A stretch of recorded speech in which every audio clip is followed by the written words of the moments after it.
Go!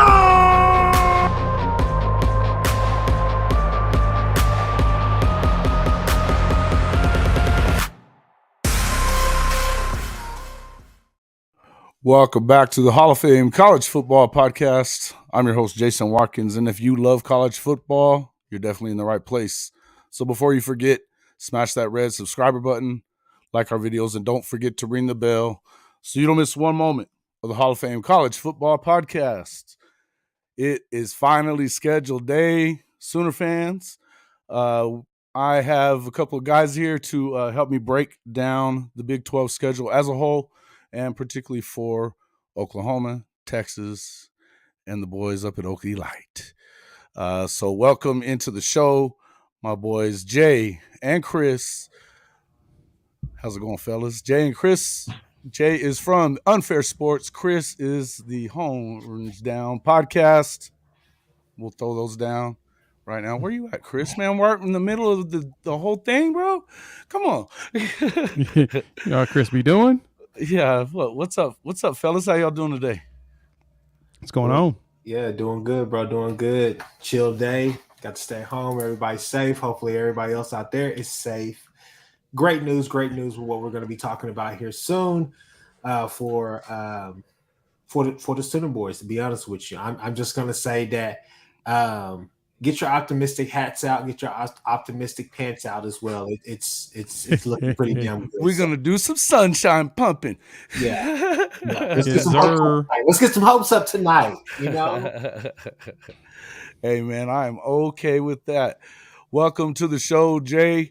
Appreciate having you on again. I didn't get to see your video yet, but folks, make sure that you get on there. He's already got his breakdown as well, but we're gonna make him break it down again here for us. Oh yeah.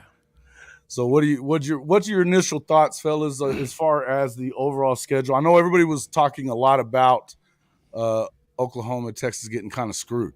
So it didn't really look like it. Initial looks, that's not really where I'm at. So let me know. So I'll lead us off on this one. And I thought it was funny when people were saying that both got screwed. Now, I guess you could say the tough part about Texas schedules, they got Alabama, right? You know, they traveled to Alabama, but they had Alabama last year. So that's expected. Right. That's the toughest, part of their schedule probably per se. But when I looked at Oklahoma and Texas schedule, I'm going to keep it a buck. It ain't as bad as y'all think it is. First off, OU leaves the state only 3 times this season. 3 times. Right. They play Tulsa, which is in Oklahoma, and then they go to Oklahoma State, and everything else here at the crib. Well, they go to Dallas. We'll say the Red River in the middle was technically in Dallas. So they leave the state 4 times, but only 3 actual road games. Hey, right. Dallas, Oklahoma. Let's just be honest with you. It's Dallas is Southern Oklahoma. We claim that. We own that now. We claim that. Fair. So my point is, though, going to Lawrence, going up to Cincinnati, and then going out to Provo, that's really the only 3 times that Oklahoma's on a true road game this season. That's pretty impressive. Texas, they leave the state of Texas, twice this season? Twice. Look at the schedule. They go to Tuscaloosa, and then they go to Ames, Iowa. That's it. Every other game is in the state of Texas. They're not going anywhere. Wow. Kind of a favorable schedule if you really think about it. Right. They don't have to make the Provo trip. They don't have to go to Cincy. They don't even have to go to Florida. Wow. Exactly. But that's not the point, Jay. That's not the point. That last 3 game skid, come on, man. That last 3 game skid is slate is the better word. That last 3 game slate, that's going to be tough on them. You got TCU on the road, Iowa State on the road, and then Texas Tech as well. And they're all going to be pumped to play you as well. I'll give you Iowa State. But TCU's losing a lot. Yeah. TCU's kind of in the boat that in a way that we were last season in losing a lot of their contributors going pro. They've got a lot of refreshing to do, and I'm not sold on anybody refreshing that fast after such a quick ascension, I guess you could say. But you're right. One of the biggest problems with TCU, in my opinion, is the fact that they won't have all those super seniors out there this year. And Oklahoma State, remember that last year, 2 years ago, they had like a top 5 defense in the country, and then all of a sudden it fizzled. Super seniors. And I liked it. I like Chandler Morris an awful lot, but at the same time, we got to see does he actually have durability issues, or is he there? But enough about talking about Chandler Morris with TCU. Obviously, having a new. I mean, we don't know that TCU is going to be the same TCU that squeaked by all the games. Yeah. You know, and that's a beautiful point as well. But I'll say this right here. I know it's your show, Jason. Let's get to the business, man. Forget all these other teams. Let's get to the business. Let's get to the business. We got to. We got to let everybody else first, man. First of all, Chris, it is my damn show. All right. Let's get to the business, boys. Look, OU has a hell of a schedule this year. And the reason why I say this is because the stars align on this schedule. You get through SMU is honestly, you know what? I'll say this right here. It's a toss-up between SMU and Tulsa being our toughest non-conference game this year. And the reason why I say that is simply because SMU just lost Tanner Mordecai, so I don't know what they have at quarterback.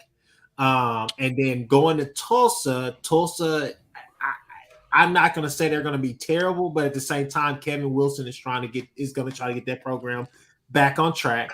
And I think Kevin Wilson is a good offensive coordinator, so I give him respect for what he's been able to do here, Ohio State, and some of the other runs. He has some success down there in Indiana. I respect him as a coach, Chris, but I'm just saying, I mean, this is, with when they pulled this Georgia game from the schedule because of the SEC move that's probably coming up, you had to know that this was going to be Cupcakeville. You know what I mean? Yeah. And so, and with SMU probably being the toughest one, but we don't know what they got at quarterback at this point. Yeah.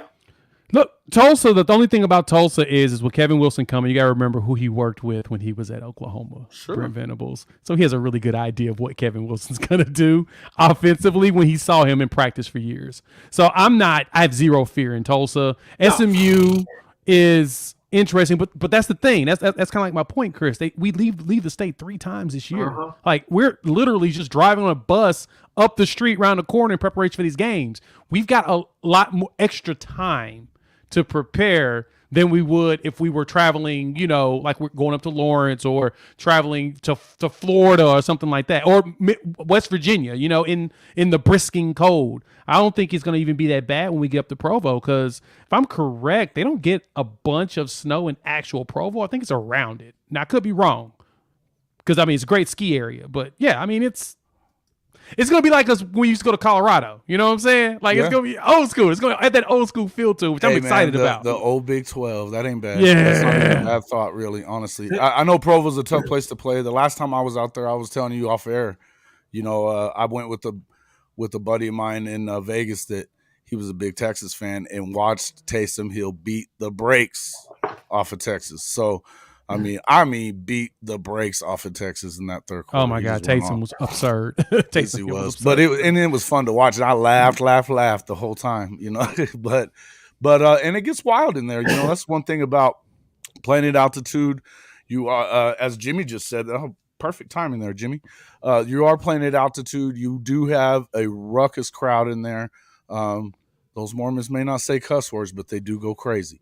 They do go crazy for their Cougars, and it's a tough place to play, tough environment. I think that's definitely going to be one of those games that, particularly coming down in the stretch for Oklahoma, you've got to go the last, those are the last 2 on the road. The last one's at home, but you've got BYU on the road, and then you got to close out with the defending conference champion. I think it's obviously I think the schedule sets up good early.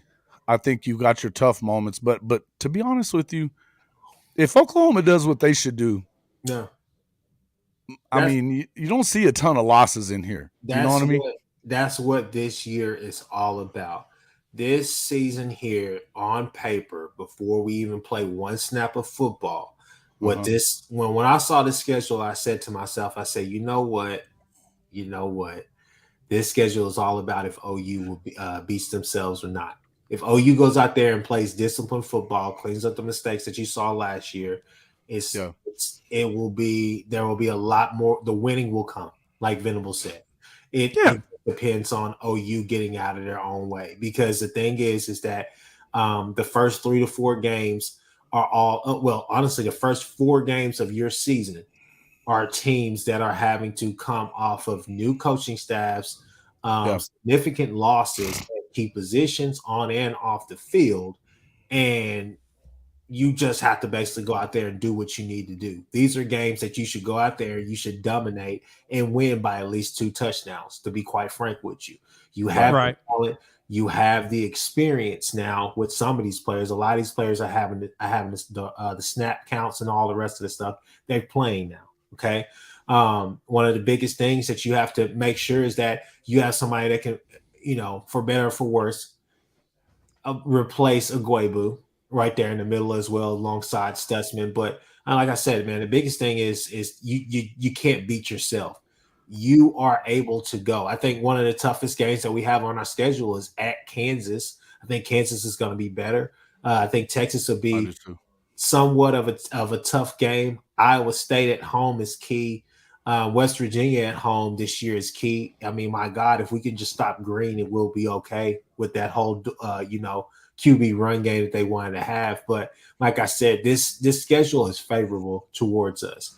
And like Jay said, I mean, that's a big point. The time that you have to rest and to be in familiar settings, not having to travel all that much. You're traveling to Tulsa and you're traveling to Stillwater. You're traveling to Lawrence. Those are not really lengthy trips. Pretty much the only lengthy trips that you have are to Cincinnati and to Provo.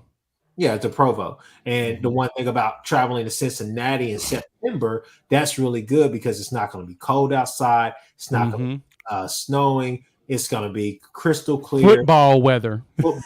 That's right. And that's kind of the big. That's one of that's a big difference. The fact that you get UCF and all those teams like that at home as well. It's just a game within a game, because I can point out several games to you where SMU, BYU, and especially UCF on the Gus Malzahn, it's going to be more of a gadget play system. They're really gadgety teams as far as what their play calling is, in my opinion. So, like I said, are you going to fall for the tricks like you did this year? You going to fall for the pre-snap motion stuff like you did last year, man? You just got to get out of your way. This is where, and that's where I said this is where you're hoping that they have made a big jump as far as learning the scheme better, being more disciplined in what they're doing. Obviously, you've added talent to this roster. You would hope that they're going to add pressure to the quarterback and do. Look, if you assume that the offense is going to be anywhere close to what it was a year ago or better, right? You don't really have to have this defense as a top 20 defense. You need it to be top 50. And that gets you 10 wins. Am I right? Well, I mean, you're right. You're right. Because I mean, we lost 5 games with a point, one score game basically. So 5 one-score games we lost. So if your defense is just a little bit better, that flips quickly, 123 easily. Yeah, exactly. Yeah. I mean, like you said, top 70, we would have gotten it, and so I think this defense will change that. And kind of like Chris made mention of, we got to replace Agüebu, and to be honest, I don't think that's going to be a problem because I think he was out of position anyway. He's playing linebacker and he's really an edge, and he's going to Houston to play edge, and so we don't see him this year on the schedule. So that's not our problem, but he's going to probably be a little bit of a problem for like a Texas or something. Well, Texas Texas got Houston, so maybe a problem for them. But outside of that, that's not too big of an issue. And so kind of want to talk what I think Jimmy made mention of this, going to the altitude or whatnot. That's the great part of having Schmitty. Schmitty's going to prepare them for that. Absolutely. They'll be prepared for altitude. They will be in probably some of the best shape of their lives going into that, because a lot of the players that will play this coming season have been in his system for about a year. And I've said this so many times. If you've worked out or exercised or got onto a plan, it takes you about a year for your body to fully adjust. And once that year hits, your body, it's like a switch just turns on and everything gets a lot easier and more natural for you. It takes time. And so they're going to be in that system. I think they'll be prepared for Provo. That's going to be a fun game. But outside of that, I mean, those two trips probably be tough. And I like what Jen said, 10-2. That's kind of what I'm thinking this year. I don't want to, throw too much hyperbole out there and say we'll go undefeated. But if the defense does show up top 50, there's a chance we could do that. Mhm. We've got all the tools for it. Listen, as long as everything stays together, obviously, but I think that there's definitely some stumbling blocks. Obviously, you've got you're talking 10-2. I would identify obviously UCF as a one of those opportunities to lose a game there. This is Gus Malzahn is not a BS coach, and this is his third season now at UCF. He's starting to kind of get it kind of running a little bit. I would say the BYU game, that's going to be a tough one on there, and then obviously your Texas game is always if you're coming off of the bad loss this past season, you don't expect that again, but you can't, you're not going to necessarily say, hey, yeah, I guarantee we win that game, right? Right. So yeah, do I see 10-2? Possibly. I could also see 9-3, and I would be okay at 8-4, but that's about as low as it's got with this schedule. I would rather see 9 wins at least, kind of going in with it, right? And I'll jump in. Yeah, no, for sure. I'll jump in and say that as far as BYU is kind of a hit or miss team, but BYU also strikes me as the I think it's the best of the 4. I'm gonna give you a comparison, a loose comparison. They are Baylor 2 years ago. What I mean by that is that if you look at their schedule up top, you have where they have West Virginia and Iowa State at home, right? So they can go to West Virginia and win, then come back and lose by 12, 14 points to Iowa State. And I promise to God that crowd will still be rocking whenever OU hits, whenever OU actually, comes there to Provo. So it's one of those things where you have to go up there and you have to put a team like that out. You guys know how it is.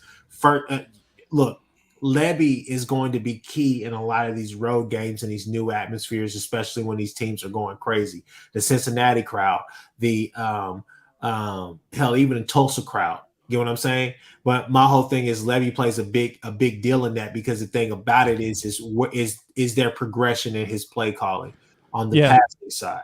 And is Dylan Gabriel, is he what we all expected him to be coming from UCF? We didn't really see that. It was really inconsistent at times for Dylan Gabriel. But if those two are on the same page and doing what they need to do, we have the talent. I feel like we're going to have guys step up in that wide receiver room. Mm-hmm. And then also one of the luxuries that we do have is Barnes and Sawchuk. And then, like I said, either Hicks. That running game was so important a year ago. Hicks, Smothers, even Marcus Major, somebody's going to have to pop up in that room. Neither one of those two are really going to pop up. I think Hicks and Smothers will probably end up getting that red shirt, but you got to remember we got Emeka Megwa. We still got Tyree Walker. Yeah. The running back room is deep. That's the one thing I'm not concerned with, but you're right. And I think kind of point out, like Jen mentioned about Dylan Gabriel and him maturing. I'm going to be honest. I kind of think that Levy held Gabriel back on purpose, and this is why. We had no backup quarterback. And it was more so because whenever he did the recruiting, and like we had Jackson Dart here and a few others that was potentially going to transfer here, it was more of a, I'm not going to do a competition. Gabriel's a starting quarterback. If you want to come, you could be his backup, or if you light us up, then we'll give you a chance, which was the worst thing because it left you with no depth. That's right. And so you had Gabriel playing, you kind of protect him from himself. Because, if you see the dude run, Duke and Scoot, he went 60-something yards against Nebraska. And I was like, dude, why aren't we using him more for that? But you understood why. Because as soon as he got leveled against TCU, what happened? We were toast for a game and a half. So I think that now is not going to be the problem, because either General Booty's going to understand the offense better and is going to play more, because we're not going to play Bevel. Or they're like, look, Jackson Arnold's here. Screw it. If DG gets hurt, Jackson walks into the game and we're just going to move forward. So I'm not stressed about how DG's going to look. I think he's going to look a lot better. It was a guy tweeted me that, and I thought that was probably the greatest point ever, that we'll probably see more RPO and more movement by Gabriel just because we have competence behind him. Because remember, Jackson Arnold runs the exact same offense in high school, except for with a different terminology. So that means that he could walk in there and instantly know our entire set up, what routes the receiver is going to run, because Denton Guyer ran that exact same offense. I'm more confident in DG this year now because of that. Well, and even looking at him at the end of the season, I mean, look, you close out the season with 2 big games. I know they lost them, but you put up, 48 points against Texas Tech on the road. Then you go to the bowl game, and I mean, he had another good game there. Look, he was trending in the right direction. There's no doubt about that. He was trending in the right direction. You've got some new weapons for him, but overall looking at, and then when you start thinking about, I'm thinking about the fact that you are going to have the tight end coming back. Man, why am I forgetting his name all of a sudden? But Austin Stogner. Austin Stogner. I mean, this guy is a big time target. He was, as well as Braden Willis played this past season. I like Stogner coming back. That's going to be big for him to be able to hit some of those over the middle throws. Selling down. And I think that, you don't try to keep him in the pocket and keep him from running anymore, like what you were saying, because you don't need to. And from what we're hearing out of this early part of this, spring stuff, what are you hearing about Jackson anyway? I'm hearing he's looking very, very good. So, chances are, that I don't know. Yeah, I mean, I'm not saying that they're going to try to start him right away because I think that would be silly. That being said, I don't know that they're too concerned about it. Right. If anything, I mean, you can go ahead and put the playbook out there and go ahead and do what you do, because if you get, the kid to come in at some point, then that's what you do, and maybe if Dylan doesn't look as good, I would think, and they start getting shaky, without an injury, they could try the kid. You know what I mean? Why wouldn't you? First no, you off, good point. I'm gonna disagree with you a little bit, Jay, simply because I think just from a mechanical view, a mechanical aspect of his game, I think that some of his mechanics were off. I mean, just go back to countless replays on Gabriel and just look at him like he just had bad mechanics, especially to start the year. And I don't necessarily put that on the fact that Lebby, that it had a lot to do with Lebby. I mean, the thing about it is this right here. Guys were running down the field wide open, and he would stare them down, and there were a lot of coverage sacks. There's a lot of different things that Gabriel was doing early on. He needed to get rid of the football, no doubt. Yeah, he needs to get rid of the football. And I think also, I mean, I was there at that K-State game, and to see some of the bad throws that he missed Stoops on a couple of clutch possessions. I'm just gonna say he missed Stoops on a couple of clutch possessions. I was just like, man, it's a simple out route, bruh. He had 491 total yards in that damn game. But I mean, look. Stop it. He did. Hell, I'm gonna defend Chris on this, and he's right, because there were some mechanical things and there was some issues that Dylan Gabriel had in some place. But this was what somebody else told me that actually watched a lot of the All-22 and watched some of the details on it, is that our wide receivers were not running the right routes. A lot of the times, and a lot of those missed throws, the receiver were not what it's supposed to be, because it's a lot of timing routes. That entire offense, I remember Joel Klatt was talking about the way Lebby's system is compared to the way Lincoln Riley's is that there's a lot more timing routes and a lot more decisions about a quarterback based upon the defensive set. So it's a ratio thing. And our wide receivers were not running good routes. Plus, you watched our wide receivers drop, at least 6 touchdowns? Like 6 wide open, deep touchdowns. They just drops. That would have been over. I mean, the games would have been over, blown off the top. If there's probably 3 wins at least in some of the right. Think about it. In the hands of those. So, Chris, you're right. No, I don't think Dylan Gabriel was perfect at all. By any means, I think he's a really good quarterback that still requires a good defense behind him. Yeah. While at the same time, I think he's good enough to be a college football quarterback that just needs his receivers to get to the right spots. And I think that was our biggest problem. I think Theo Weiss and them they just weren't. They weren't able to. There was a lot of drops, man. There was a lot of inconsistency on the wide receiver side too. Sit here, and I know everybody likes to think that I just back up DG all day long.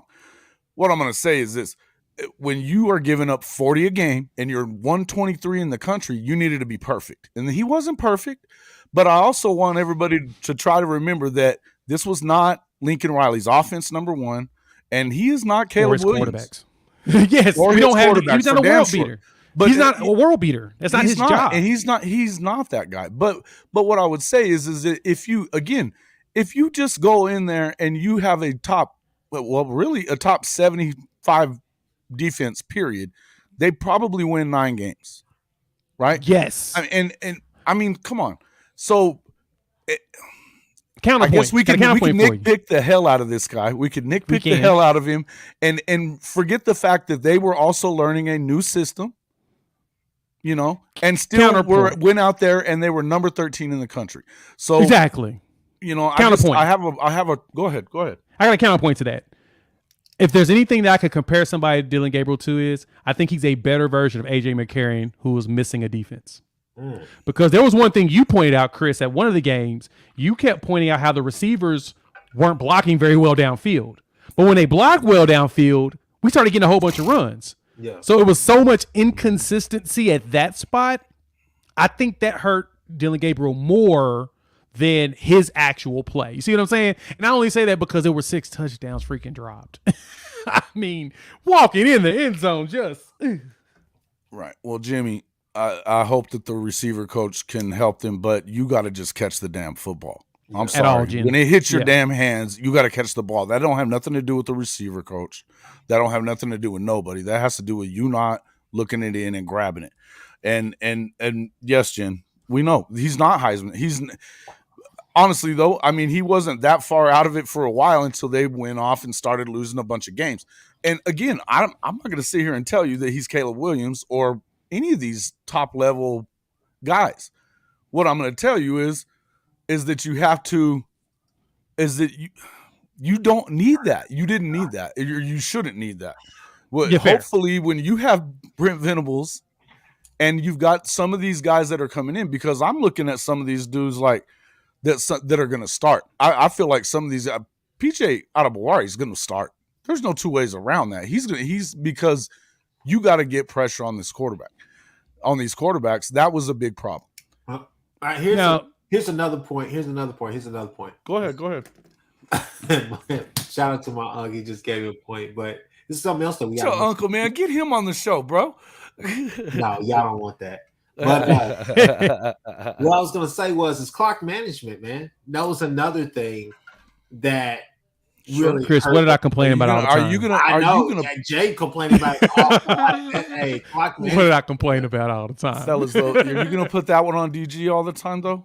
No, I'm about to say that's on Levy. That's Levy. That's right. Levy. It was like, hey man, look, I get it. This offense is a Ferrari, but it's not moving like that today. I think it's moving like a 95 Ford would have been. I'm just saying, like, look though, and I agree with you on a lot of that stuff. And all I'm getting at is that it's hard to. I mean, they needed to be perfect in order for them to do. And they literally still lost 4 games by 3 points, another one by 7. Yep. You know, so I mean, good grief. I mean, what do you do? What do you do? You know, and Brent Venables said this when he first came in, and a lot of people glossed over it. He said 2 things. One, you got to give me 3 years. Yeah, maybe 2. The second thing he said, we're ripping this to the studs. Most people didn't pay attention to him saying that in his everybody pressers. was drinking that Kool-Aid too quick, boy. Well, that's the thing. Exactly. Everybody thinking that the house was going to be built within a month and a half instead of 9 months. That's the problem. It's like, hey, no, we're ripping this to the studs. Like we're adding up new sheetrock. We're starting from scratch. And when he said that, I was like, okay. But I think you could turn around faster. But then when I started watching the games, I'm like, oh, this is what you mean. Like we're not ready at all.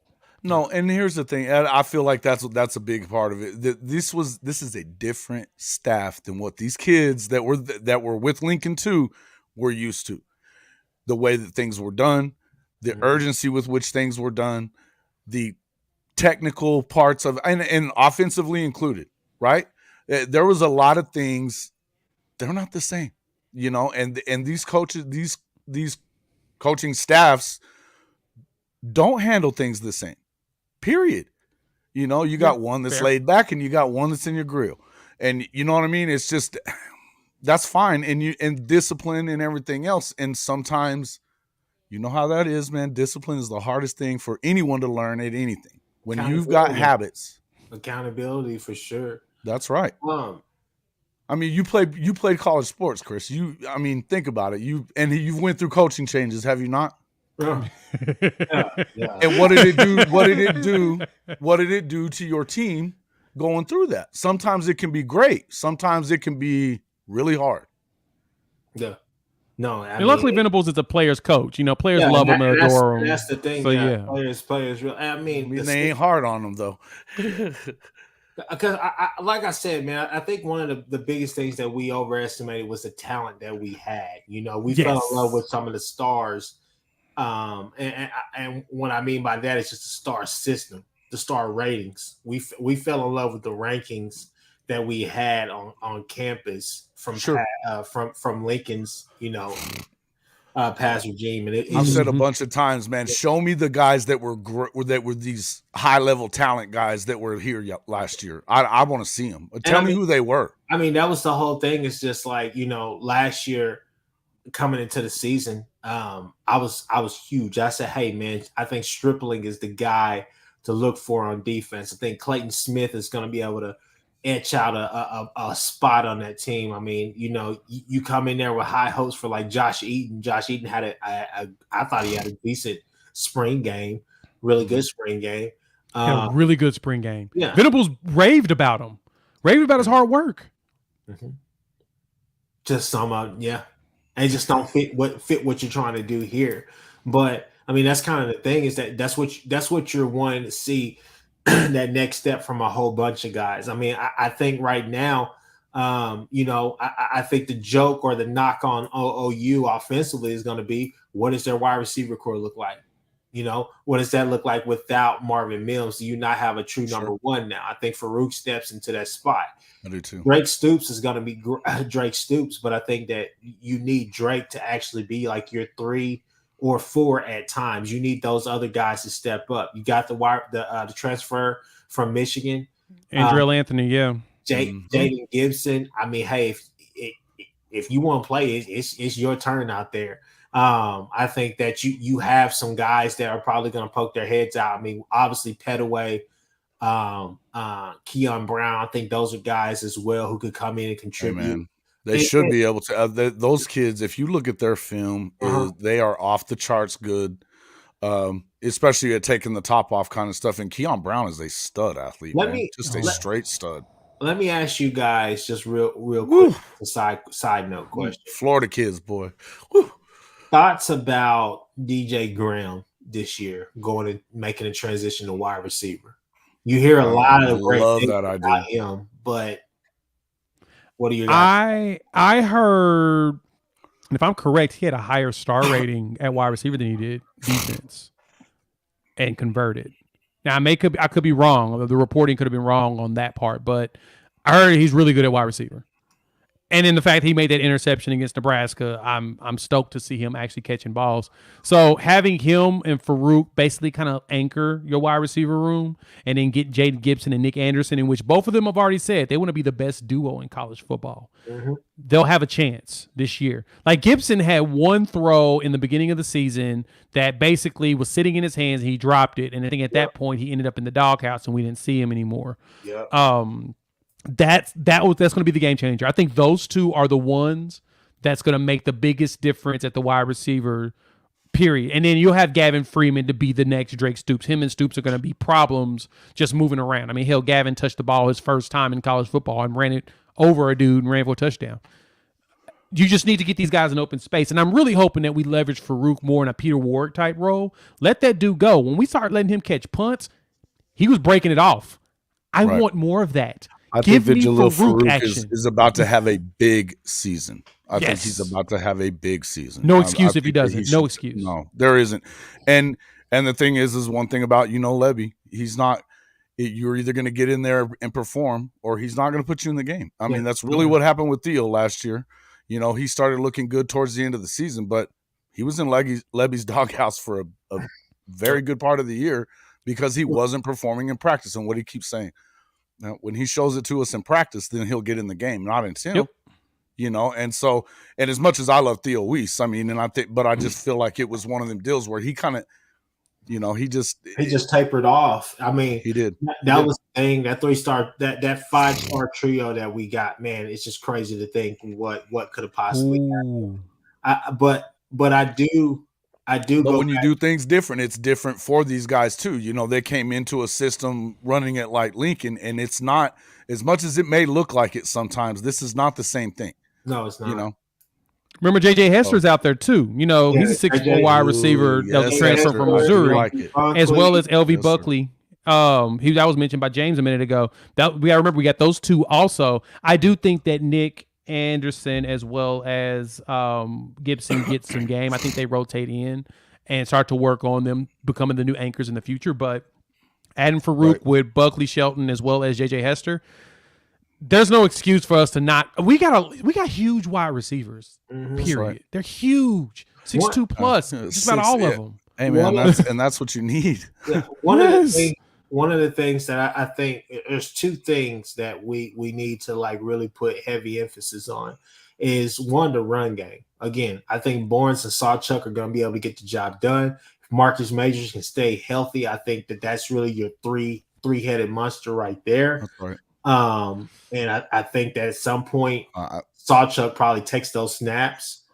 I kind of feel like Sawchuk and Barnes are both. They're the guys. They're the guys. And They're if locked. you're gonna, and I feel like Majors is.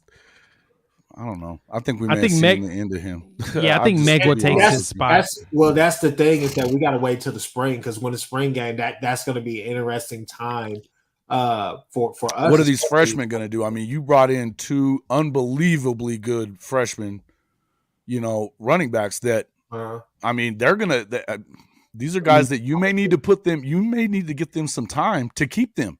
Yeah. You're going to hear this from me, though. You'll hear me keep saying this over and over. Mecca Megwa was a 4-star running back out of Texas before he tore his ACL and didn't even really play at Washington. He's healthy and he's here. Mm-hmm. He's 6'2", and he's probably bigger now. I mean, he could be a stout back he might take Major's spot. I hate to say it. But we'll see. And he's only 19. He's a sophomore, so he's young.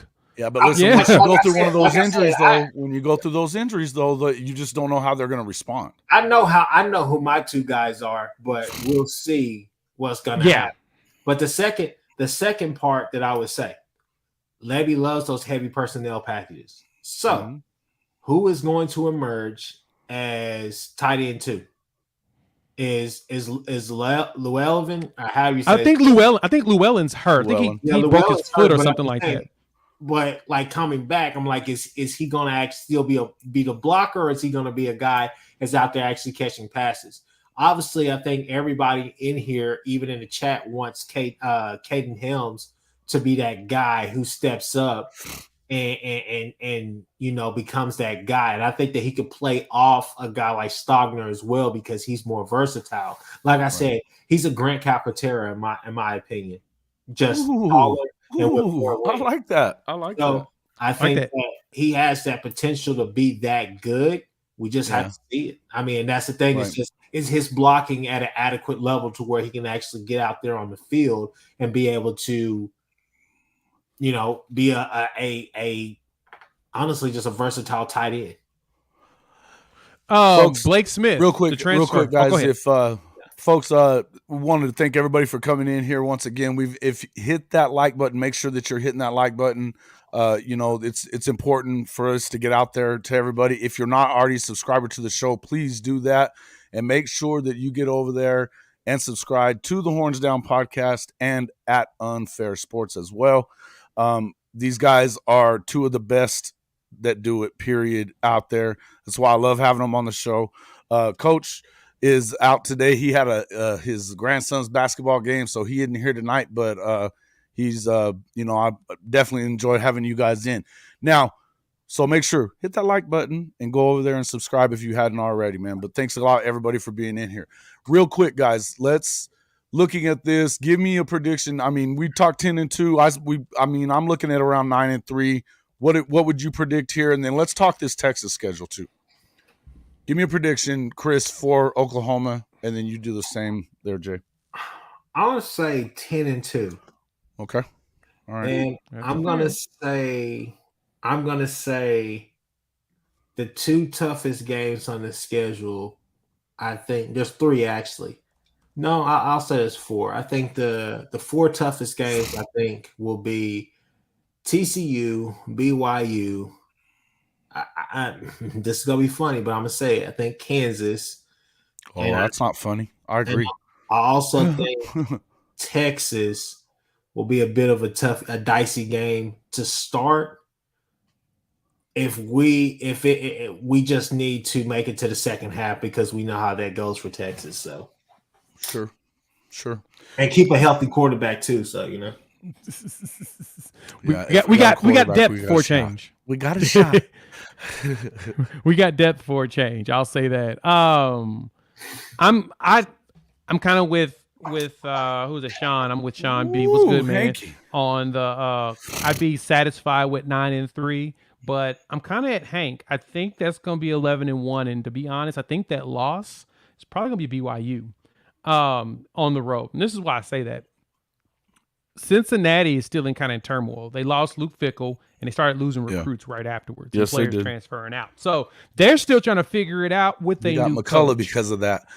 Right. We got Day and Deshaun. Exactly. Yeah, and I don't know what their transfer portal looks like. I got to go dig into them. So if I'm going to early reaction, I think we beat them. I think we beat UCF, even though they're a solid team with Gus Malzahn. He's a really good coach. The Kansas game is going to be tough, but I think traveling to BYU will probably, if there's a game we lose, it'll either be traveling to BYU or it'll probably be UCF coming to the house. I think it'd be one of the other teams that would beat us this time around, mainly because we ain't playing K-State this year. And that was one of the next points that I wanted to make.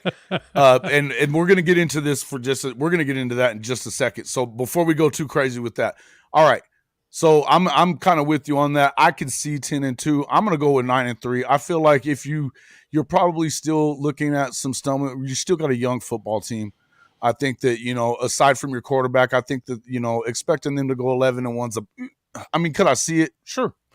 But a lot of things are going to have to fall in place for that to happen. Now, the losses that I would see was if you were going to have, looking at probably the BYU, I would agree with you on that. Kansas, UCF, those would probably be the three. And then, we'll see what's up with TCU. I don't really know. I give Texas respect too. And I think that you could get a bad hangover from what just happened to you in that national title game. I'm sorry. But that's shell shocking for real. So you know what I mean? I don't know that they recover that well from that. I think that they kind of slid by some games, man. I just do. One of the biggest things to remember as well is that with I don't think Kendall Browse necessarily scares anybody. No, well, no. And Joe Klatt said this when he was talking about Oklahoma compared to like a TCU, saying that we could be the TCU next season, that TCU won 5 games in the one-score possessions. Right, and so basically the same. We were the opposite. We were the opposite. It's like it was a complete flip. So them getting out the skin of their teeth. Say what would have happened in the TCU game if DG doesn't go down right there. Right? We could eventually came back, maybe. I don't know. It was pretty bad already, but it was the super seniors helped them a lot, though. That's the big thing, and they don't have that. Experience is key. Look, I'm a Sonny Dykes fan. I don't have a problem with him at all. I think that they had a great season. I think that they, like Coach has said a few times on here, that they got a couple of lucky breaks here and there. They took advantage of them, and then you kind of get on a roll, and you believe that you can do it all year. They even did it against Michigan. Now, as soon as it fell apart just as quick as it came together in the Georgia game. But I don't see them. You got to back that one up. And I think that's a hard thing to do when you just got skull drug in the national title game, in front of God and everybody. So, it's just one of them deals where that's a tough one. You know what I mean? Look at the transfers out. They had some players that were borderline contributors gone on the offensive side. So they've still got some stuff to fix, just like everybody else. Yeah. And again, I think that the Big 12 is look, it was we're talking about the league that was probably the toughest the entire season. I think I'm with Sean on that one, is that, and now you don't have to play the round robin, which is what made it a real gauntlet. But I still feel like you could lose any of these games. And I feel like, somebody said it in here earlier, Jalen Daniels could be the league MVP. I absolutely agree with that. If that kid stays healthy, If that kid stays healthy, Kansas is an animal, because I mean they should have won 8 or 9 games a year ago. He was hurt for what 4, 5, 6 games. You know what I mean? After going 5-0. But my thing with this right here, I think Texas and I still think Texas is going to be fine. Well, Right? I say this. No, what I'm trying to say is that Jay has heard me say this before. There are certain games on your schedule that people take from the years from the previous years that they use as blueprint games. Although Kansas is finally fielding an 85-man roster right now, as even though they are feeling really good about themselves, even though Jalen Daniels is really talented, right? Run the damn ball. They are not built just to stop you. Stop them. Don't let them get into their gadget play system. Don't let them get some confidence about themselves. Run the damn ball. Run it at them. Run it again. Lean on your offensive line. Run the damn ball. Texas shows you how to beat them, and then a lot of other teams shows you how to beat them as well. Look, man, Texas shows you how to get beat too by not running. It shows you how to get ball. beat, but at the same time, last year, we saw success with that Wildcat. Yeah. If they would have kept running it, there may have been a chance of more success, but they kept trying to switch it up and pretend like they were going to throw. Yeah. They should have threw out young quarterback and just let him a little bit sling it, but really run the ball. But like you said, Chris, perfect point.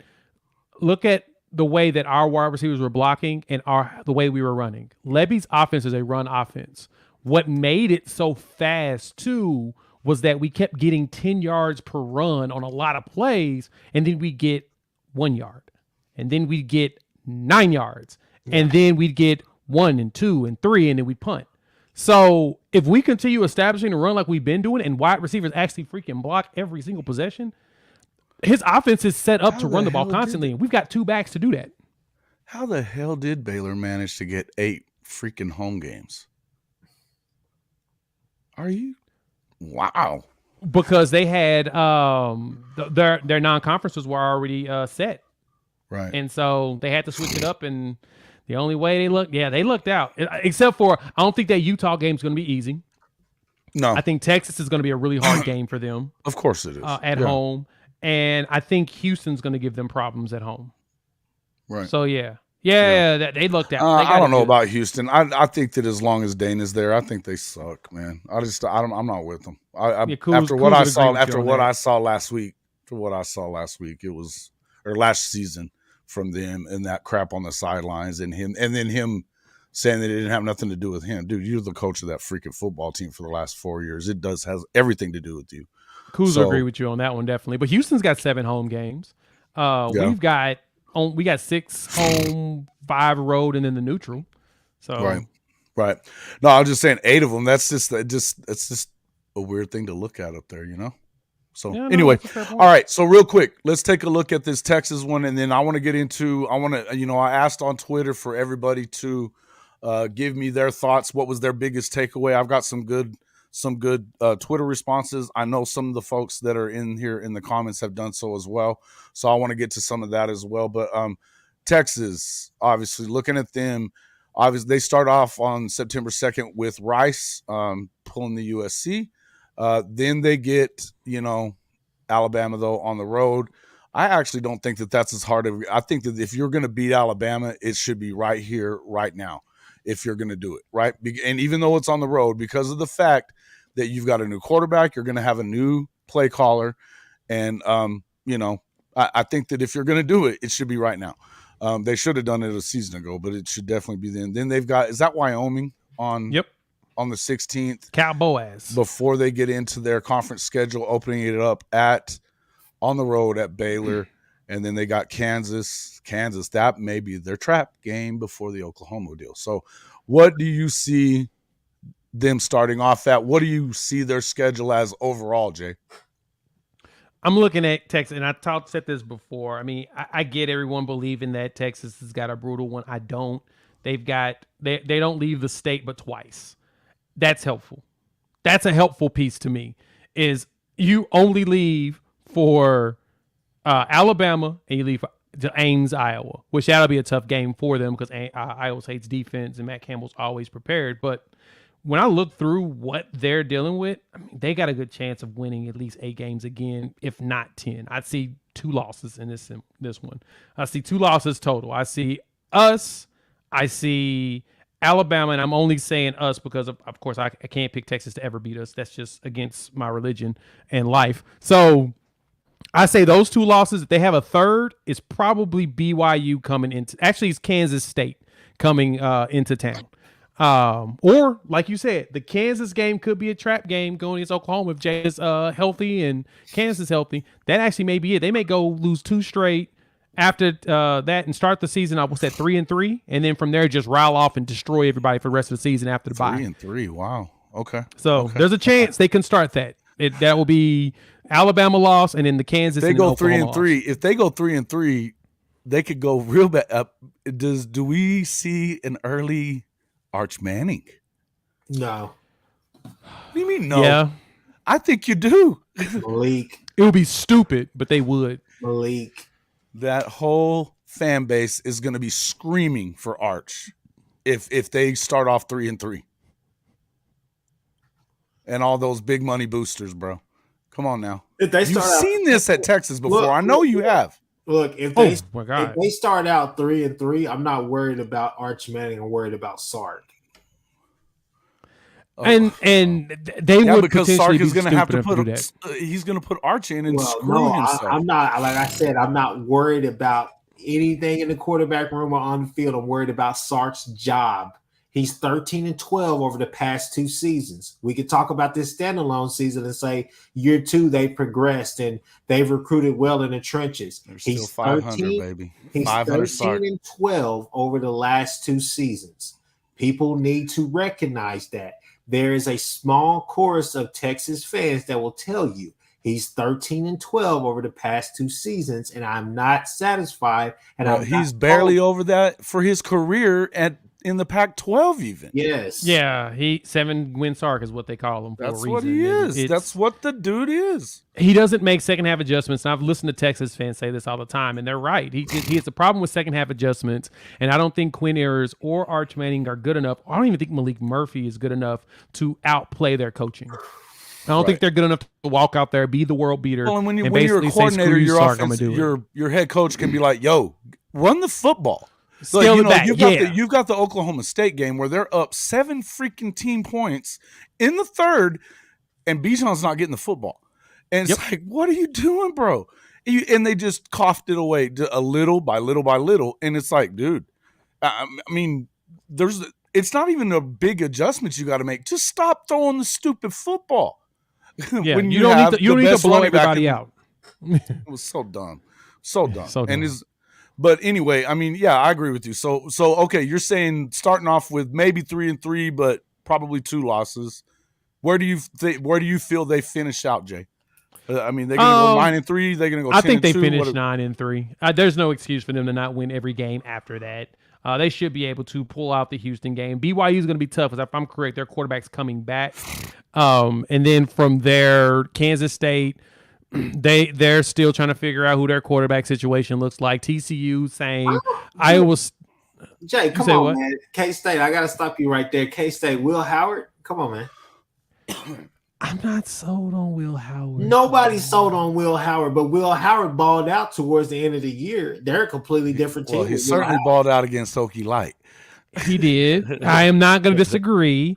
I'm just not sold on him yet, but we'll see.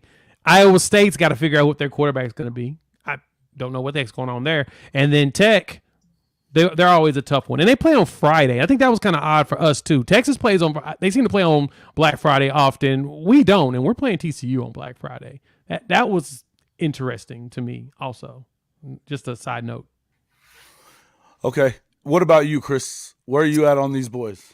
On Texas, this is what I have. Let's see. Okay, win, loss. I don't know, because Baylor is going to be tough.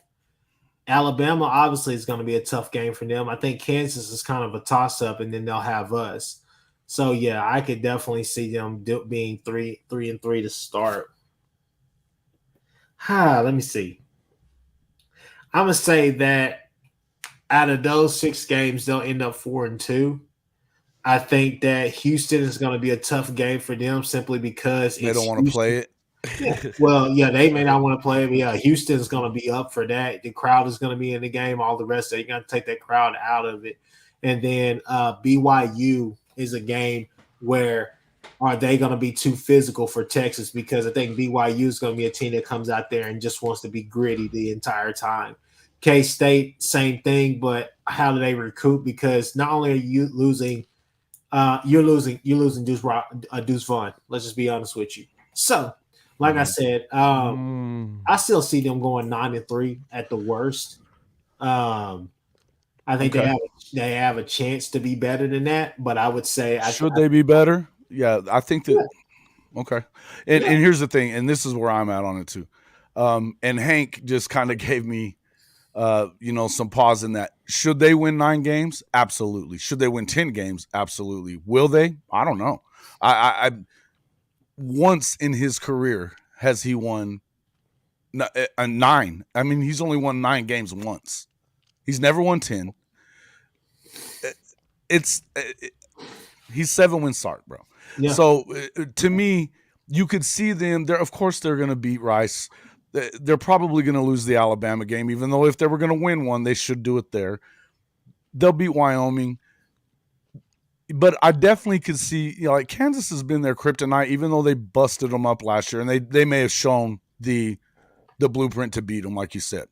But I could see them losing that one. They're definitely losing to OU. They're losing to Baylor. So there's 3 losses. Then, yeah, they get BYU at home, but I just don't know. I mean, to me, where are they at that point? If they've already got 3 losses by the time they get through the Oklahoma game, where do they go from there? When they lost the Oklahoma game 2 years ago, that started a streak of losing games in the second half. That what was it? 5 games in a row? So can he get it turned around? Maybe, but again, I'm kind of with Hank on that. At some point, you need to show it before I'm gonna give it to you. So I feel like he's probably closer to 8 games. I feel like, again, I think he should win 10 games. I think that Oklahoma and Texas should be playing for the conference championship on their way out of the conference. But until I see it from Sark, I just don't believe in the dude. I just do not believe in the guy. And so that's fair. Look, Jimmy, and maybe they don't.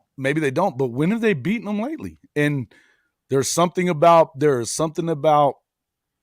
well, it seems like Aranda's like 1 year they're good, 1 year they're not. 1 year, we're going to find out. But I could definitely see Baylor kind of struggling. I don't know that I believe that much in their quarterback either. But they've got a nice running back room. They've got a really nice running back room, and they're going to be better on defense. You have to believe that. I just feel like I'm going to say 8-4, but they should win 10. You know what I mean? I feel like they should win 10. But I do feel like that if it gets ugly, it could get really ugly because you're going to have a bunch of people screaming for Arch Manning. I don't know that Sark can hold that off. I don't think that he has the spine for it. I just don't. And what's going to happen then? It could get really bad really quick, I agree with all of that. I mean, it could get really bad because the thing about it is people are going to start creeping up, and this is year 3. And a lot of Texas faithful are saying that, some Texas fans are going to say, oh, he needs 5 years, he needs this. But when have you ever seen Texas go that long with the coach, And the thing about it is if you see the lack of success, ask yourself this question. Was Texas better with Tom Herman? Absolutely, it was. Was Nebraska better with Bo Pelini? You know what I'm saying? So I mean right. There's just certain questions. Man, I was telling the Lone Star guys earlier today that Texas has still not been relevant since 15 years, 12, 15 years. Brown. It's just silly since Mac left. Yeah. So until you actually do it, then beat on your chest all you want to and get top 5 recruiting classes, top 3 recruiting classes all you want to. I don't care. You go win. Go do it. So we'll see what happens. I mean, I could see them definitely losing some of those. Now, I do want to get to some of these other deals. We were talking a little bit about the next thing here. Let's go to Well, we'll talk Okie Light in a minute. Okay, so the schedule tweets. Let's talk some schedule tweets. We had a few of those that were coming in there pretty good. Let me stop sharing this real quick. Let me go with that. All right. So you had, oops, wrong one. Here we go. Overlays. Come on, Jason. Get it together here. All right, we're going to start with Jen. Actually jumped in there first off and foremost, and she said, I wanted redemption against K-State, but whatever. Now, this is where I wanted to kind of start with anyways, because I got to tell you, as an Oklahoma fan, this did not bother me in the least. I more wanted to see them play Baylor again, but that may just be because of Logan from the Lone Star guys. But I definitely, look, man, these guys have been a pain in the ass for freaking 25 years. And it just kind of is what it is on that. I think that I had some agreement with some of the folks, Bobby was talking about, damn K-State been our kryptonite. And so was Jager talking about circling that game kind of every year. What do you guys think on that? And the K-State, just not having K-State, I know everybody kind of would have liked to have avenged that loss from a year ago and then being the conference champions. But still,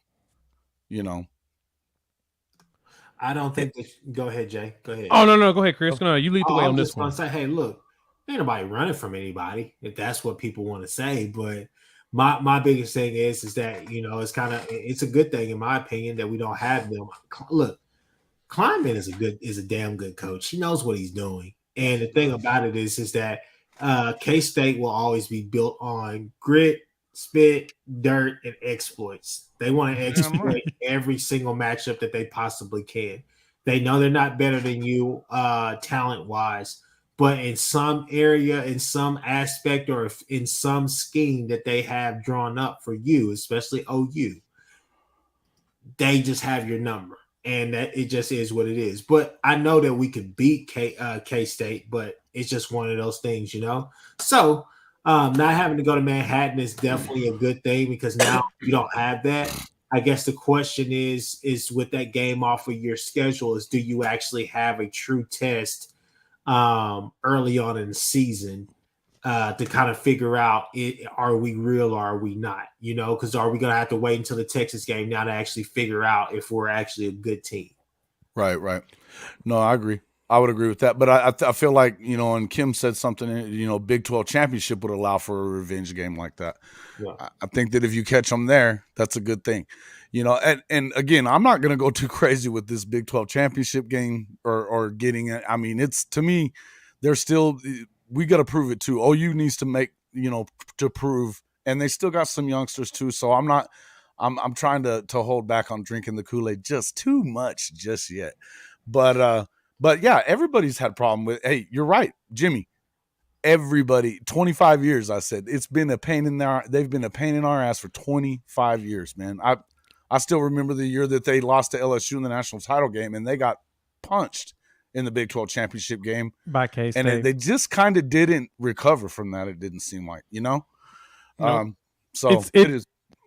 No, you're right. It makes me think, like with K-State, that it reminds me of TCU when they were in the Mountain West, and how when we played them, they would give us problems too. TCU was another team that just would give us hell for no reason. All the freaking time. Yeah. Like, why is Gary Patterson got Bob Stoops' number? I'm tired of this mess. Right. But I'm glad we're not playing K-State this season. I prefer them not to play them this year. I think that's a good break.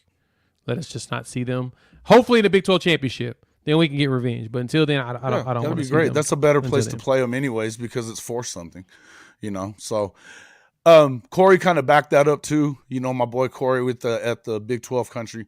You get two of the three biggest pain in our asses off the table in Baylor and KSU. ISU doesn't scare me. You get to shatter the Pokes at home one last damn time, and you get conference champions and national runner-ups. The conference champs and national runner-ups at home to close. You get swings in Provo and Cincy. He also had on there. He was hyped about it. So, kind of agreeing with some of that. And then Boomercast podcast came in behind him saying he agrees that the schedule sets up very well. Anybody that thinks that the schedule sets up OU for a disaster is just saying stuff to say stuff. Provo is a nice town, real clean. However, the barbecue is not anything to write home about. Cincy's probably going to be the toughest conference game on the slate. I don't know about that. Corey said it's as simple as this. They were going to do whatever they could to not give a favorable schedule within the restraints of this weird situation. When you factor in all with this schedule, you really can't be mad. I got to agree with you. I got to agree with you. We don't leave the state but 3 times. And like I said, it's Dallas is Oklahoma. And you're gonna bitch slap Okie Light, man. It's just gonna happen. So you got Dallas, Oklahoma, and then you travel to freaking Lawrence, Provo, and up to Cincinnati. Like, what other?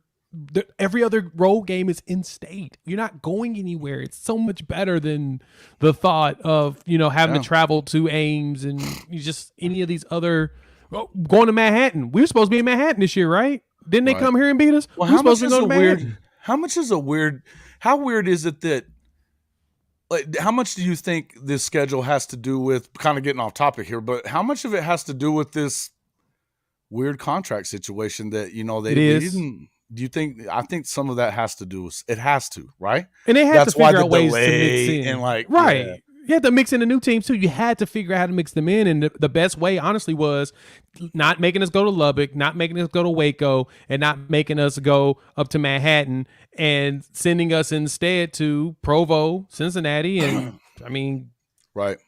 At least that way, because we don't have to go 2 times in a row to the same spot or whatever it was. I agree with you on that. Yeah. And I think that also, though, but I also feel like a lot of it had to do with the fact that they're trying to get us out of here. We're not really trying to pay the full buyout. Oh, no, we're not. We already told them no. And they were like, well, we like you leave early, sure, but we're not going to pay the full amount. No, so, and I don't feel like it's going to happen. I mean, me and Kuz were arguing about that on one of my last ones. And, it was like, look, you can't have your cake and eat it too on that. You're just not going to do it. Because, and the truth is I was kind of with Corey on it when he was like, you know what, if you can afford it, just do it. Throw that middle finger up and go. Oh. But, I mean, I get it because it's a petty way to leave. Mm-hmm. And then you go get paid and you get all the riches from the SEC. I get it. But what I was saying is the other side of me says to hell with that, because why would we do that when why do them a favor? Yeah, right. Exactly. And I mean, it was an investment. The bottom line is what they did was an investment, and Oklahoma should not be paying for that investment, or Texas. You know what I mean? Their investment of bringing in those teams before they negotiated their new television deal. You know what I mean? They make money off of that. So I don't want to hear it. Anyway, next one's up. So yeah, again, I feel like it does set up well when you look at it, in there. There was some from earlier. Let's see. I know James said something that I liked here. Yeah, he was talking. He kind of wished that we had K-State on the schedule as well. And then the biggest takeaway was Provo is ugly in November. Why do you think that? It's a pretty place, man. Salt Lake is a beautiful place, period. Yeah, Provo's nice, and Provo's, if I'm correct, it's right deserty, like Colorado, Colorado, and the major portions of it, the big cities, more deserty. It's dry. It is. So it's gonna be high altitude. It'll be dry. That whole area around there. It's too bad they put Utah there because it's beautiful. It's the mountains are beautiful there. Oh man, we just won't be dealing with all of that.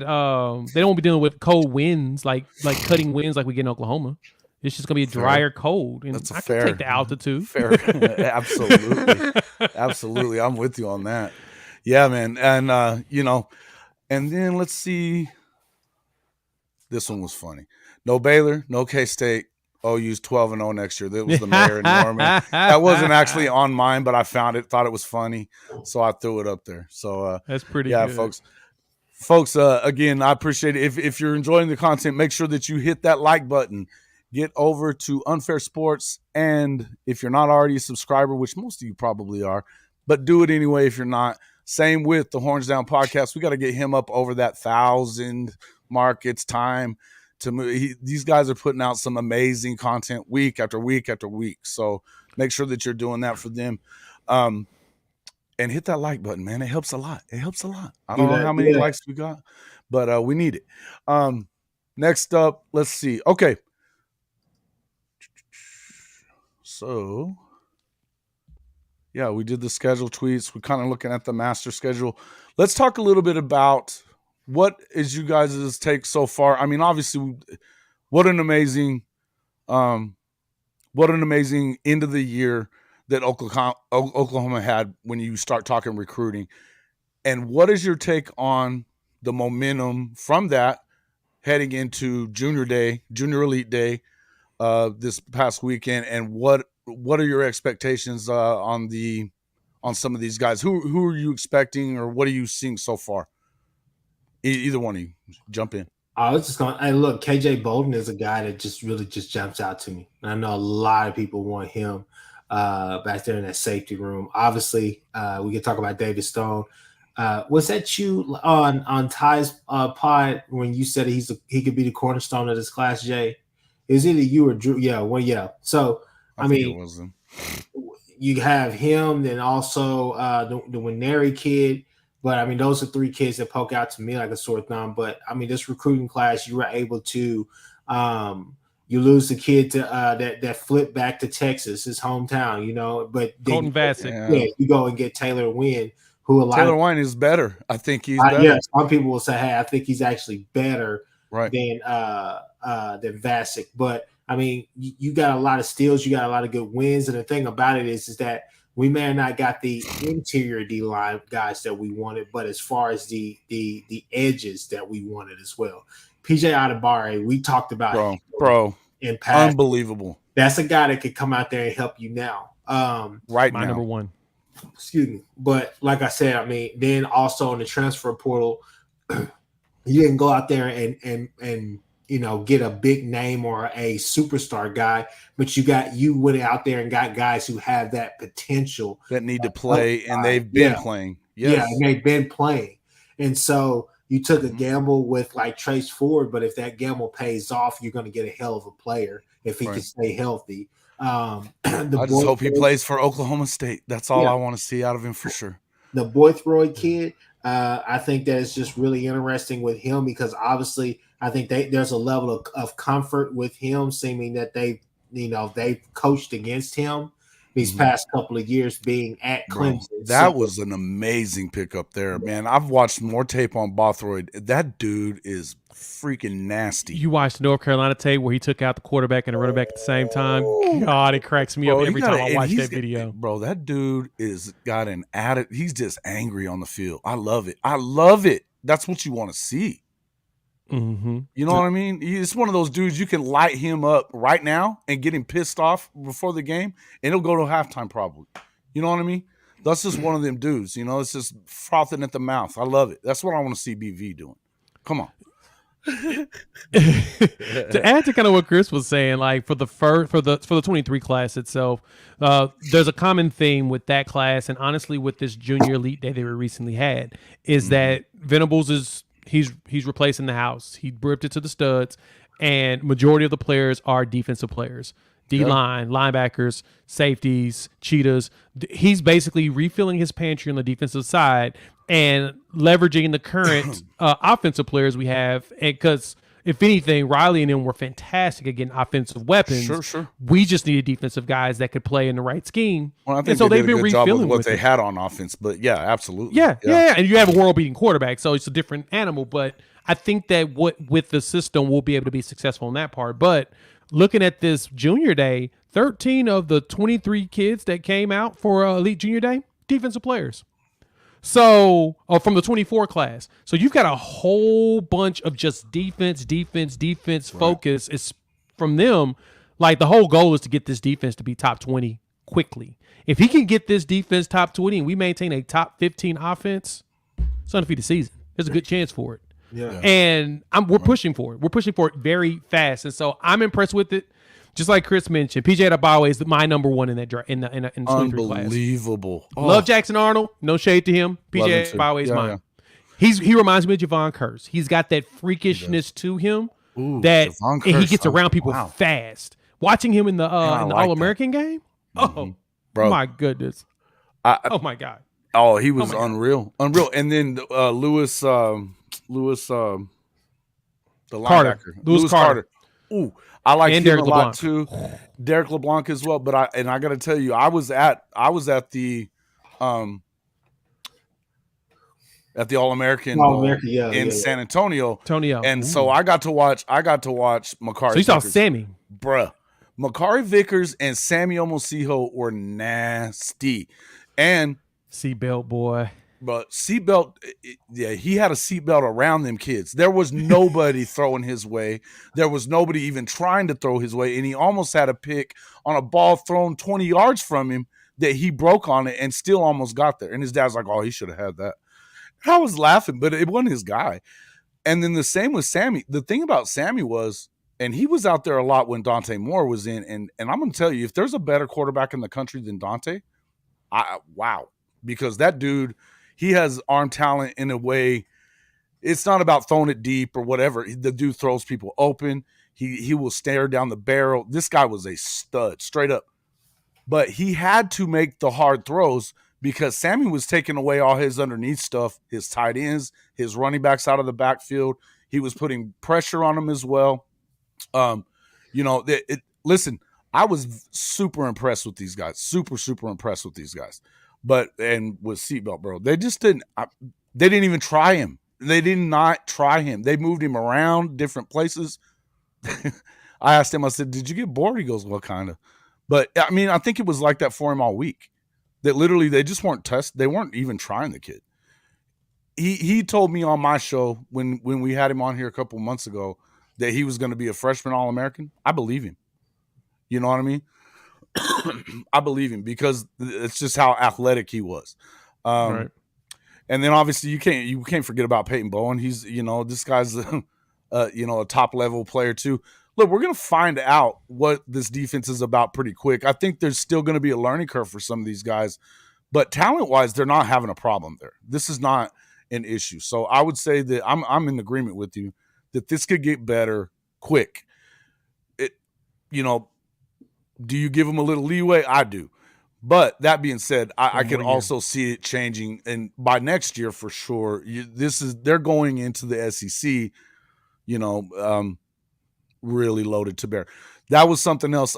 There's a lot of reports out there that's the next thing is that announcement should be coming soon, that they will be in the SEC. They're already behind the 8 ball when it comes to that on time. It was supposed to be at the end of December. Of course, they can, move around that. But right. It seems to me like that's a definite coming in. I would hope that it is. I think it's probably all about the buyout that we were talking about earlier. So, Anyway. I agree. One last thing. Let's talk some trash about Okie Light. So let me go back to the schedule. What do we think? Look, man, these guys, they added a co-defensive coordinator that was a Division III coach this week. What the hell? And nobody's even giving him a hard time about it. Except for one guy. Cody does. Nobody else is giving it. Bro, I ain't gonna lie. I was like, who the hell? I was like, who the hell is this guy? Kind of like The Rock. I was like, who in the blue? Who this? Yeah, who this?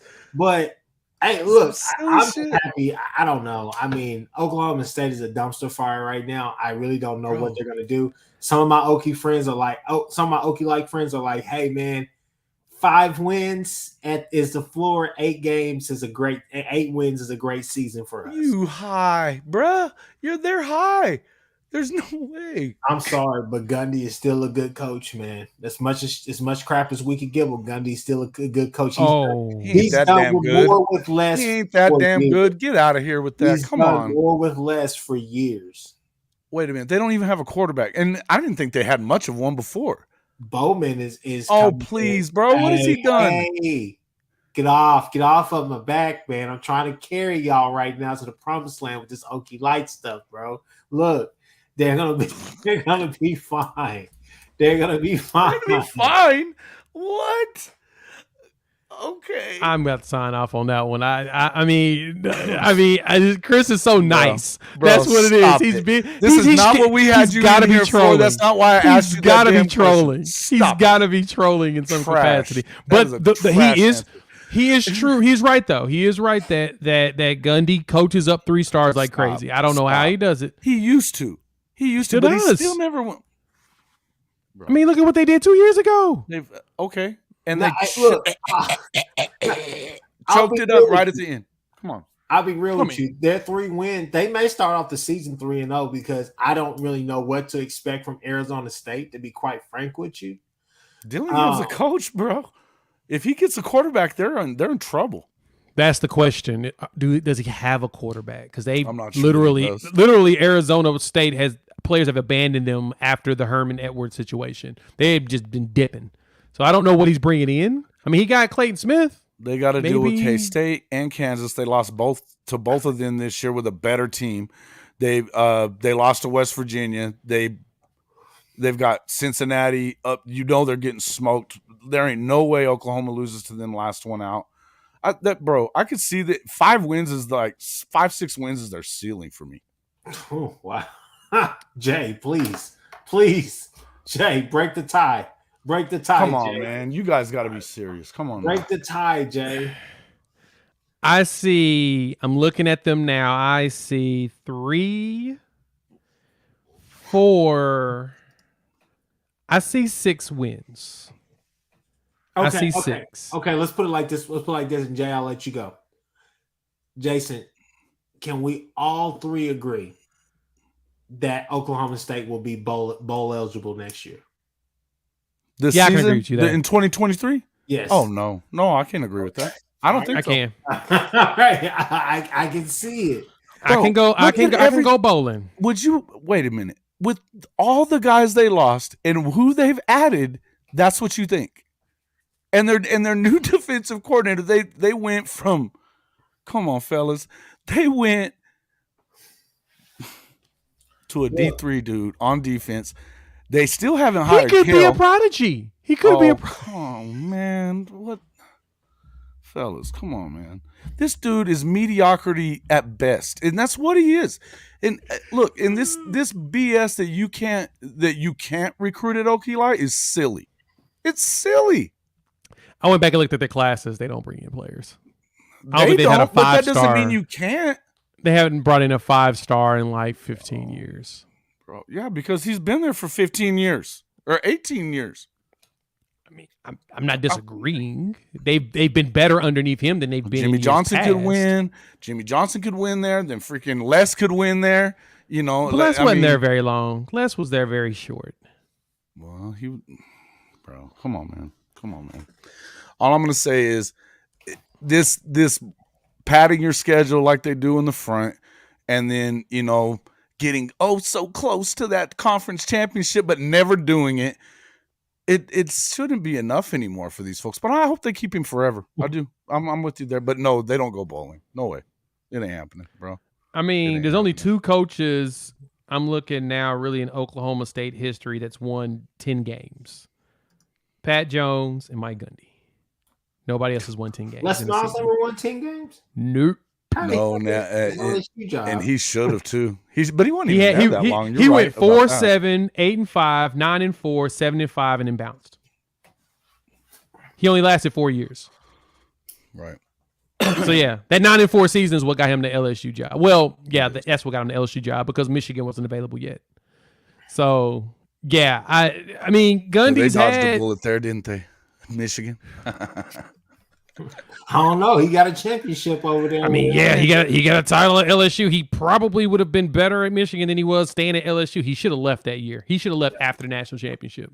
He should have left. He sure should have. He got too comfortable messing around with them co-eds, bro. Exactly. He got too comfortable. He got too comfortable down there. He needed to go somewhere where they was going to hold him fired accountable. From Kansas, man. That got him fired from Kansas. Stillwater. I love it. Just what I'm saying, man. But Gundy has had 3, 6, 7, 10-win seasons. 2 12-win seasons. He's not bad. Yeah. He's just not great. Come on, man. I'm off of that. I mean, here's the deal. He's bad now. It's gotten to the point where it's bad because one losing season. He's living. Look, now that he's got that revolving contract, there's just nothing good about it because now he doesn't have to necessarily. He's won 3 freaking games against Oklahoma and 1 conference title where they didn't have to win in a championship game. Come on, man. I'm not They would have been in the disagreeing with you. playoff a year ago if they had to They would gag have. that one That up. was it. That was the year they were in. Hell, they went 12-1 and 11. They should have won it that year. Yeah, somebody said on Twitter earlier that should be their bounce back this schedule. I'm looking at it going, no, I still don't see it. All the losses that they had, I don't think they're better. And I mean, I don't know, this Bowman dude. What, are you serious? What has he done? What has he done? I haven't seen anything. Bowman is from Texas Tech, bro. He was the one who got hurt. The one who kept getting hurt. I thought he was the one that got booted right out of Michigan too. Get your ass out of here. They were the number 2 team in the country, 2011, and lost to Iowa State on the road. Praise God. Praise God. That was title year right there, buddy. They were going to the title that year. Brandon Whedon was on it, but anyway, I think Okie like gets to a bowl game. Gundy's not had a single losing season besides his first year, kind of like Venables. It's coming. It's coming. I see them. Although he is apparently, I don't know that I believe this, but Cody keeps saying that he's kind of coaching for his job this year. I don't know that. Well, with all the turnover, supposedly there's some stuff going on. I mean, you can remember back when the Chuba Hubbard situation. There should be a problem. That's what I'm saying. There's so many things there's so much smoke that has come out of this program, and the whole deal with this offensive coordinator right now has a lot to do with it. He will not touch him. And somebody was like, "Well, he's the best recruiter they got." Well, what does that mean? They recruit in the 60s. What does that matter? So I don't get it. I don't understand it. But when you lose that many guys, yeah, I would really love to hear Trace say a few things about it at some point. You know what I mean? Yeah. Anyway, I don't know. All right, folks. So I appreciate everybody coming out tonight. We are running on about an hour and a half. So, and I think I already kept Chris longer than I was supposed to. But I will. So we're gonna jump out of here. I appreciate so much everybody coming in here. Make sure you have hit that like button if you haven't already. If you are not already a subscriber, please become one. And make sure to get over to Unfair Sports and to the Horns Down podcast. Subscribe there as well. We will see you on the next one. Thanks a lot for coming in. Peace.